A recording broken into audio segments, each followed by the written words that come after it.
Fala pessoal, eu quero comentar aqui agora com vocês, responder a pergunta justamente da hipocalcemia. Quais são os sinais e sintomas esperados e tentar correlacionar isso o máximo possível com a fisiologia, tá certo? Vamos só aqui pelo próprio termo. Sufixemia, vocês já devem estar cansados de me ouvir falar isso, mas eu vou repetir só para fixar. Emia significa o nível no sangue.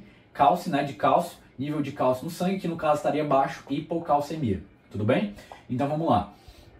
Vamos aqui dar seguimento. Antes de dar seguimento, deixa eu aproveitar essa deixa aqui para falar. Beleza, calcemia, nível de cálcio no sangue. Como o cálcio se encontra circulando no nosso sangue? Acho que eu já falei no começo da aula de maneira mais geralzona, 50%, 50%. Mas aqui eu quero só especificar um pouco mais as coisas, tá? Só deixar um pouquinho mais claro. Então ele se encontra 50%, o quê? Circulando na forma de cálcio iônico, isso é, do cálcio livre, certo? Na forma iônica, cálcio 2+, 41% na forma justamente do quê? Ligado a proteínas. Ligado a proteínas, especialmente a quem? A albumina. E 9% ligado a ânions.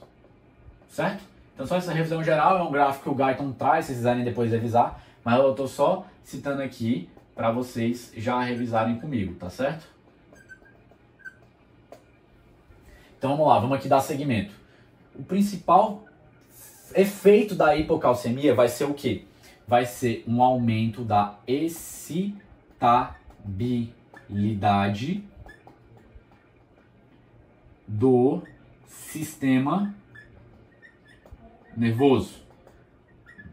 Então, se eu tenho um aumento da estabilidade do sistema nervoso, o que acontece, pessoal? Eu vou ter justamente um sintoma clínico chamado de tetania. Vamos entender por quê? Vamos lembrar aqui juntos. Excitabilidade do sistema nervoso, excitabilidade, ou seja, a capacidade de ser estimulado, certo? Vai estar aumentada. Então, o que acontece? A gente tem os neurônios do nosso corpo, né? E a função motora depende dos neurônios e do próprio músculo, se a gente fosse pensar em duas coisas, tudo bem?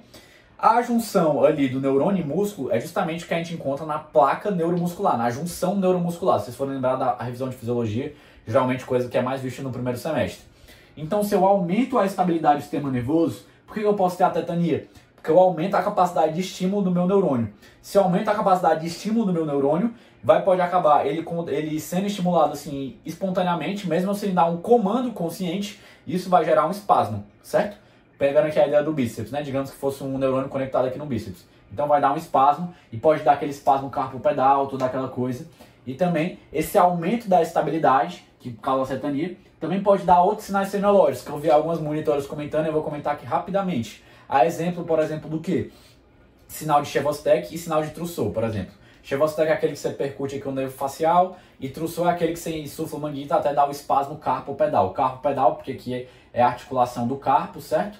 E vai ter esse movimento aqui da mão, tudo bem? Então, esse aqui é o que eu queria comentar mais com vocês. E espasmo carpal, né? Melhor dizendo, para ficar mais claro. Então, isso que eu queria comentar com vocês. Hipocalcemia, lembrar de que quando o cálcio está baixo ali no sangue, vai acontecer um efeito no meu neurônio de maneira geral no organismo, que é o aumento da excitabilidade do sistema nervoso. Isso leva a um sinal clínico de tetania, ou seja, uma contração generalizada dos músculos do organismo. Tudo bem? Então, isso aqui eu queria comentar de maneira geralzona com vocês sobre hipocalcemia e aproveitar e fazer aquela revisão de como o cálcio está circulando no nosso organismo. Beleza? Valeu!